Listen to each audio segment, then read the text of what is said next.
창세기 질문과 함께하는 오늘의 묵상입니다.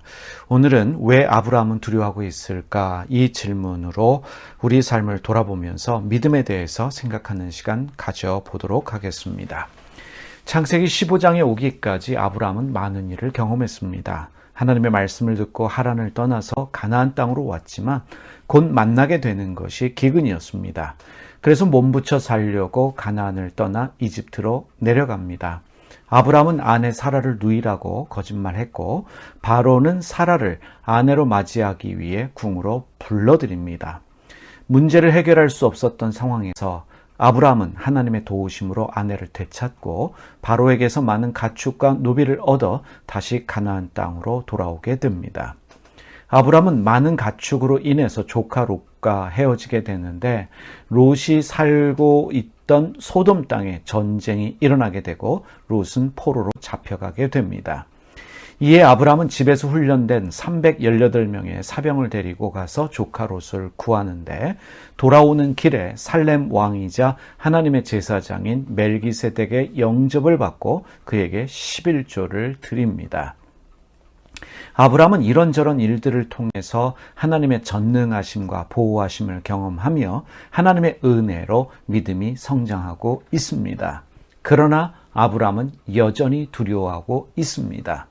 하나님은 두려워하고 있는 아브라함에게 나타나셔서 두려워하지 말아라 라고 말씀하여 주십니다. 창세기 15장 1절 말씀을 메시지 성경으로 보겠습니다. 이 모든 일이 있은 뒤에 하나님의 말씀이 환상 가운데 아브라함에게 임했다. 아브라함아 두려워하지 마라. 나는 내 방패다. 내가 받을 상이 매우 크다. 여기서 질문해 보십시다. 왜 아브라함은 두려워하고 있을까요? 아브라함의 두려움은 무엇이었을까? 우리가 질문하게 됩니다.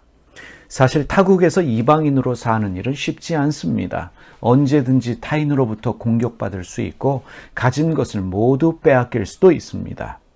그러한 두려움을 가진 아브라함에게 하나님은 나는 너의 방패다라고 말씀하시면서 두려워하지 말라라고 말씀하여 주십니다. 방패가 무엇입니까? 방패는 전쟁에서 적의 공격으로부터 보호하는 도구입니다. 하나님은 아브라함을 지키시고 보호하시는 방패가 되십니다. 그러니 아브라함은 두려워할 이유가 전혀 없습니다. 또한 하나님은 아브라함에게 받을 상이 많다라고 말씀하십니다.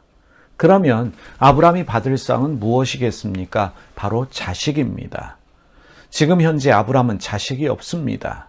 하나님이 아브라함에게 자식을 여러 번 약속하셨음에도 불구하고 지금 현재 아브라함에게는 자식이 생기지 않습니다. 이것이 바로 아브라함의 두려움입니다. 아브라함과 사라의 나이는 더 들어가고 있습니다. 그만큼 자식을 낳을 가능성이 희박해져 가고 있는데 하나님은 여전히 자식을 주시지 않고 있습니다. 과연 아브라함은 자식을 낳을 수 있을까?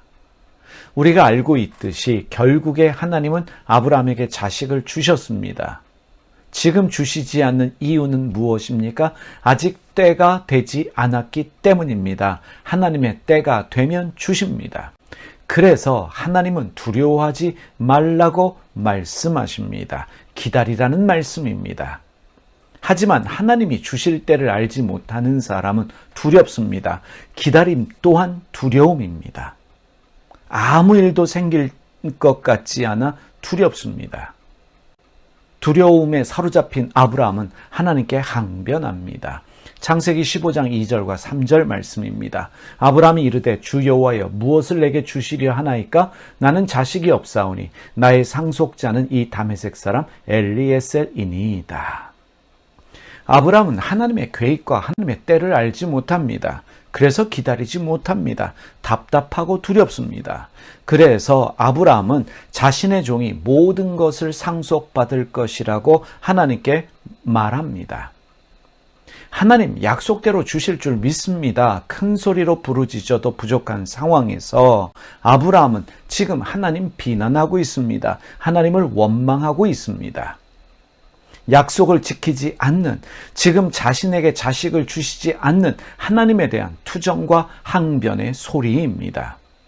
그런데요, 하나님은 아브라함을 책망하거나 비난하지 않으십니다. 오히려 하나님은 믿음이 없는 아브라함에 대해 인내하시면서 아브라함을 설득하고 계시고 믿음을 주시려고 애를 쓰고 계신다는 사실입니다. 창세기 15장 4절과 5절 말씀 보시길 바랍니다.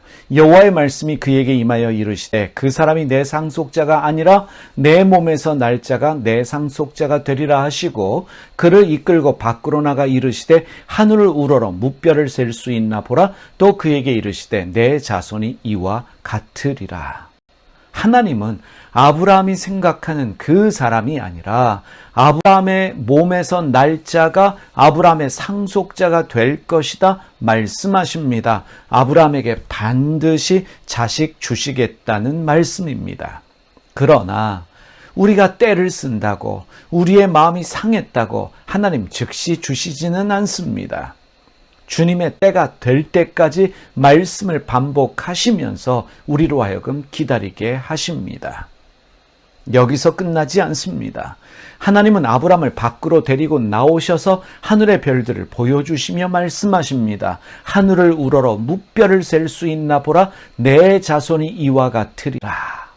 하나님이 아브라함에게 믿음 주시려고 애를 쓰고 계십니다. 아브라함을 설득하고 계십니다. 믿음은 나의 노력으로 생겨나는 것이 아닙니다. 하나님의 일하심으로 우리에게 주시는 은혜의 선물이 믿음입니다. 하나님은 우리가 믿을 수 있도록, 우리가 믿음의 사람이 될 수 있도록 우리를 위해 수고하십니다. 오늘도 우리를 위해 수고하시는 그 하나님의 열심 가운데 하나님의 은혜와 평강을 누리시는 날 되시기를 주님의 이름으로 축복합니다. 기도하겠습니다. 살아계신 하나님 아버지, 저희가 믿음이 없음에도 불구하고 우리에게 믿음 주시기 위해서 애를 쓰시는, 수고하시는 하나님의 일하심을 저희로 하여금 깨달아 알게 하여 주시옵소서. 하나님 약속하신 그것은 반드시 이루어질 일인데 당장 그 일이 이루어지지 않기 때문에 우리가 가지는 두려움이 있습니다. 하나님, 기다림의 신비를 알게 하여 주시고 그 기다림 속에서도 두려워하는 우리의 마음을 헤아리시는 주님께서 우리 마음 가운데 평강 주시고 인내하는 마음 주시기를 기도드립니다. 사랑하는 교우들에게 약속하신 그 모든 일들 주님의 때에 이루어 주실 줄 믿사오니 주님의 때까지 기다릴 수 있는, 인내할 수 있는 저희가 되게 하여 주시옵소서. 믿음 없는 저희에게 믿음을 더하여 주시옵소서. 예수님의 이름으로 기도드립니다. 아멘. 하늘에 계신 우리 아버지, 아버지의 이름을 거룩하게 하시며 아버지의 나라가 오게 하시며 아버지의 뜻이 하늘에서와 같이 땅에서도 이루어지게 하소서. 오늘 우리에게 일용할 양식을 주시고 우리가 우리에게 잘못한 사람을 용서하여 준 것 같이 우리 죄를 용서하여 주시고 우리를 시험에 빠지지 않게 하시고 악에서 구하소서. 나라와 권능과 영광이 영원히 아버지의 것입니다.